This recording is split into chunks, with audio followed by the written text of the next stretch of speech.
Bismillahirrahmanirrahim. I begin in the name of God, the most merciful, the most kind. Alhamdulillah Rabbil Alameen. All praise is due to God, the Lord and sustainer of all the worlds. And I greet you with a greeting of peace and mercy from the Lord. Assalamu alaikum. Thank you very much, LSE, for this kind invitation. When Anissa introduced it, she made a very, very valid point. She said, you know, at the end of the day, we're coming, but it's the people that plan and do all of the hard work that need our thanks. I went to King's, actually. Excellent. Studied in the Department of Theology and Religious Studies, and so I kind of know this stomping ground, my old stomping ground. I came out of Temple Tube Station, I was like, oh, this is so familiar. And I remember doing it, well, we used to call them Islam Awareness Weeks, but I think Discover Islam Week has a better ring to it. So, and we used to sometimes check out each other's unis, seeing what they were doing, you know, are they doing better than us? Who did they manage to get? Which speakers have they got? What's their dinner like? Oh, no. So a certain friendly rivalry between the ISOCs. But no, thank you very much to LSE ISOC for that. You've done a lot of work to get so many people here. And thank you very much for coming, because at the end of the day, it's a Friday night. You could have had so many other choices. But you didn't. And so there's a reason that God has brought you all here. And I pray that we all, inshallah, will speak from the heart, and I pray it reaches your hearts, and that we can, all of us, learn and grow. I certainly felt very inspired from the two talks this evening, and I recognize, you know, similarities and differences in our stories. So we discovered that I'm the oldest Muslim out of all of us, not necessarily in age, but I think it was just, I took my Shahada officially the 4th of September 1988, so just a few days just before yours. But I count when I became a Muslim from March of that year, because that's when I actually decided to become a Muslim. But I'm jumping ahead of myself a little bit. I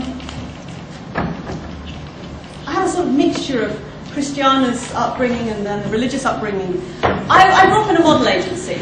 My mum owned one of the world's top model agencies. She had offices in London's New Bond Street, in Milan, in Tokyo, and in Los Angeles. And from the age of 3 weeks old, she took me into the office. I literally grew up on the floor of her agency. She was a working mum with 5 children, and I was the youngest, the accident. And I just went into work with her. And so everyone was beautiful. Everyone was thin and everyone was beautiful. So you're growing up as a kid and you're working on, well, okay, if everyone looks like Adonis and Aphrodite, how do I distinguish between these people? And I soon learned to distinguish them by their character, by their deeds, and by their etiquettes towards you. If they treated you nice, if they had patience with a sort of 3, 4, 5-year-old child, then, you know, they went down in my good books as good people. But if they were really sort of egotistical, total prima donnas, yeah, no, they just went down in the sort of, I don't want to speak to them category. And so I learned very early on that beauty, the externality of someone wasn't important. And so the inner dimension became very important to me from a very young age. Now, I was allowed to escape from the agency to my grandmother's, and my grandmother very much was instrumental in my upbringing, and she was a deeply, profoundly spiritual woman. And so these attributes of always looking for the inner as a natural way as a child, that became my way. And to be profound with this profound and spiritual and wonderful human being who was my grandmother, created a certain personality type. And so I can't actually remember a time I didn't believe in God. I can't remember a time when God wasn't important in my life. I can't remember a time when I wasn't trying to submit to God. And I think I gave my life to God when I was a very, very tiny child. Doesn't mean I didn't make mistakes. It didn't mean I didn't go, make mistakes or sins or anything like that. It's just I had this consciousness that I loved God with all my heart, and I wanted to love my neighbour as myself. And these are 2 great commandments of Jesus Christ, as he says in Matthew. Love your Lord God with all your heart, and love your neighbour as yourself. And these were profound influences in me. And so I grew up as a practicing Christian from my own motivation. My family, oh no, what is it in Wikipedia, weren't actually Never trust Wikipedia. It's got my dad's name as Joe Askew, it's like my mum's maiden name, but anyway, I'm sure he'd be pleased, God rest his soul. I had this deep and profound relationship with God, and I expressed that through my Christian upbringing. And I'm going to bring in a little 11-year-old girl I met in Australia last year at this point. She stood there and she asked me, when you became a Muslim, when you remember being a Christian, did you pray to the same God? And I looked at her and I thought, wow, that's the most profound question in 23 years of actually doing this stuff. And I said, yes, my darling, because there is only one God. There is only one God. He is the God of the Christians and the Jews and the Muslims and the Buddhists and the Zoroastrians. He's the God of everybody. There is only one God. And so whoever we pray to, it is just the one God. But eventually I came to this realization within myself that I wanted to serve him, and I thought that I would serve him by becoming a nun. And I thought that that's what he had destined for me. Now, I didn't want to be just any old nun, I wanted to be Mother Teresa. It wasn't just because I liked the sari either. But my faith was also very much connected to a sort of liberation theology. That Christ had come to liberate people, to free, and he'd come to the poor, the weak, and the dispossessed. And so I felt that I wanted to live a life of service to the poor, the weak, and the dispossessed. And so the issues that were for me as an 8-year-old child were things like South Africa, were things like nuclear weapons. These were the big issues of the day, and they were the things that concerned me. There were things about poverty. So I grew up in Chelsea, and I can still remember standing on the corner of Sloane Square, and a Rolls Royce went past, and I sort of stamped my foot, and how many poor people could you feed with that car? My mum sort of like, yeah, okay. And sort of going into the Safeway supermarkets on the King's Road and storming and asking them, why do you only have South African apples? Don't you realise I can't buy South African apples? And I must have thought, where the hell did this 8-year-old child come from? Precocious or what? I suppose I was. And these were the things that drew me, sort of social action and my faith. And then my brother, when I'm about 13, 14, something like that, he falls in love with a beautiful Indian girl from Gujarat and basically converts to Islam for this love of a woman. And I think that he sold himself to the devil for the sake of a woman. I can remember the feeling. I found out about that he converted when I was going to Hong Kong. I was in Hong Kong in the hotel lobby, and his future sister-in-law, his future wife's sister, sort of talks to me and says, "Oh, Secunda," and I'm like, "Who on earth is Secunda?" And she goes, "What? It's Trevor. Don't you know he's converted to Islam?" I was like, "No, I didn't know, and I want to know why." And it's a bit this had a slight marginal nervous breakdown. Because all my family knew I would have a slight marginal nervous breakdown, they decided not to tell me. And I can still remember the great relief the morning after his wedding. We're sitting down to breakfast, and eggs and bacon come. And the egg and bacon turns up, and my brother tucks into it, grabs the plate. And my mum's like, "You can't eat that, you're a Muslim now." And he's like, "Yeah, and give me that." And I can remember this relief, actual relief. Because I didn't have a very good image of Muslims. Muslims, for all I knew, I didn't know what they worshipped. They had something to do with a black box in the Middle East. I got squashed between two Arab women, all wearing black, in Marks and Spencer's when I was about 5. They both went down simultaneously, and I got squashed. And it had something to do with Palestinians and blowing aeroplanes and hijacking aeroplanes. This was all my image. So the stereotypes really haven't changed in 24 years. And so I didn't have... I was gobsmacked. And my mum says to me, recognising that I had slight problems, just a few issues, "You do know that Muslims believe that Jesus was born of a virgin?" And I was like, "No, I don't know that," and I wasn't sure I believed her. But I was a studious type of lass, and when I was in the library, I picked up the Quran, opened it up, index, Jesus, born of virgin, read Surah Al Imran. It's almost identical to the Gospels. And I was like, well, at least they've got something right. Close book. Anyway, we haven't got enough time to go through all the story, so in a truncated version, ultimately what happened was I didn't keep studying Islam at all at that time. I studied Christianity. And to all my Christian, who anybody is a Christian in the audience, but first I'm going to say is proceed what I'm about to say with a verse from the Quran. And it says, "And argue not with people of previously revealed revelation, bar those who are bent on denying the truth, or bar those who are bent on evil. But rather say unto them, we believe in that which was revealed unto you, and that which was revealed unto us. For our God and your God are one and the same, and unto him do we surrender ourselves." Right? But this is my journey as a Christian to Muslim. And I loved being a Christian. Loved it. I loved the smell of the church. I loved the liturgy. I loved the mass. I loved the hymns. I was at a funeral the other day. I love it. But I would not take my religion for my God. And I lost my faith in the Christian church, in my church. I was a Catholic. And I was studying its history for my history A levels. And I realized it had a history that I couldn't personally accept in my personal journey, and I lost my faith. And it was very, very difficult, and I went along to the church, and I said confession, and my priest was wonderful, and he said, "Don't worry, my child, you'll be a great Christian, don't worry, you're going to be a fine Catholic."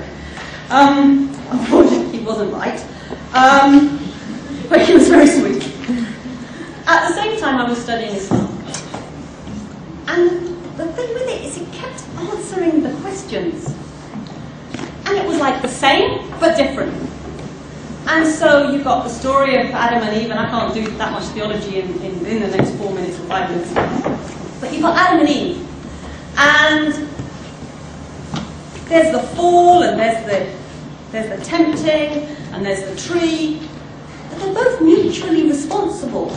And then, so you think, hey, Eve wasn't framed, it wasn't all Eve's fault after all, and that's why we have to bear childbirth and pain and agony and menstrual cycles, all of that, because, Eve was the temptress. And that was great as a woman. Hey, Adam was equally responsible. And the beautiful thing is also that God forgave them. And that our time on earth is just so that we may come to grow. And so that was an issue. Things like the story of Noah. That seems like a silly point. But Noah, he gave people the choice to get on the boat. It wasn't that him and his family were chosen. But he made a choice. He called people, come on the boat, come on. I'm warning you. I know I sound like a crazy person, but come on. Gave people the choice. And so people could have that choice. And we're going to come to choice right at the end. And then in relation of Jesus, peace be upon him. I love Jesus. He was, he was one of the people of my life. My mum, my grandma, and Jesus. There were 3 people in my life. And I think as a Muslim, I still love him. But I have the opportunity to love him, I believe, as he really was.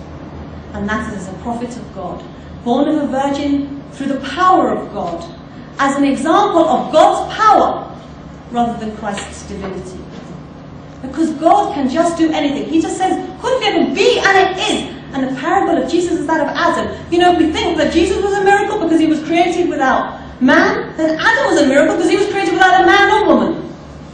And it was the idea that Christ wasn't divine, but he was a beautiful, wonderful prophet of God, born of a virgin through the power of God. And I was so close to being a Muslim. So close. I have lists. Yeah, I believe this, I believe this. Yeah, okay, I believe that. And it was like everything. And I ticked it. But I didn't want to be a Muslim. Really. I just lost one faith. I didn't really want to grab another world faith and lose that one. And so I continued to study Islam, but it was, a little bit of distance, please. But because I'd surrendered my life to God when I was very little, I was talking to him all the time. I chat to God. I think actually the constant conversation is a great conversation. Don't be rigid about it. Talk to him all the time. You say your salah and you go into that, but also talk all of the time. Hello, things are a bit problematic down here. Some help with bonus. Have that relationship, but also the relationship of awe and mercy when you see the sunset and you subhanallah. Little by little. And then my friend calls me up, and she said, do you want to come to this event? It's one of the mosques. So I said, yeah. So firstly I ended up at a house in Battersea. And I'm like, okay, so this is the mosque. Now, churches for me were like big buildings, and here was the mosque, and I was like, okay. And we go up a tiny narrow staircase, and I go into a room filled with Pakistani women in shalwar kameez, none of them really speaking English, listening to a talk that came in on an overhead speaker by a man whom I couldn't see, with a woman, and I remember this vividly, rocking back and forth with a baby, and she kept whacking the baby, so the sort of baby was being put to sleep, and she kept going, poof, poof, poof, poof. And I was like really shocked. I mean, talk about culture shock, this massive culture shock. And I was looking around thinking, where have I come? Anyway, the guy gives this speech, and it wasn't a bad speech. I don't remember anything bad. He sort of said something like, Islam is in Britain because we have the National Health Service and things like this, and so these very good values of Islam are actually evidenced within Britain. And I was like, oh, that sounds very nice. He doesn't hate my country, that's a relief. And then, that was it. Went down, she said, I've got to do some washing up, so will you hang around? Yeah, I said, okay, I'll hang around. She said, so I gave her a hand, and she said, I'm just going to say my prayers. Now, she wasn't exactly spot on all of the time with her prayers, but this particular day, this particular Asr prayer, she didn't miss it. And she stood there, and for all of my studying, and for all of my books, I'd never actually seen anybody pray. And she stood there, and she bowed, and she stood again, and then she went down into prostration. Her head, the thing we hold aloft, she was putting it on the floor in worship of her Lord, in awe of God, the One, the uncaused cause of all creation, the sublime, the merciful, the guide, the light. She put her head in prostration on the floor, and I thought, that is surrender. The thing I had wanted to do all my life, the thing I had been trying to do all my life, to surrender utterly to God. She did it. It was what we would call as a Catholic an outward sign of inward grace, an outward sign of what I had been trying to achieve all my life. And I knew then and there, it was March 1988, 3 months before my 17th birthday, and I knew I would become a Muslim. And I decided at that moment that I was a Muslim. And from that point, I fasted and I used muhajaba.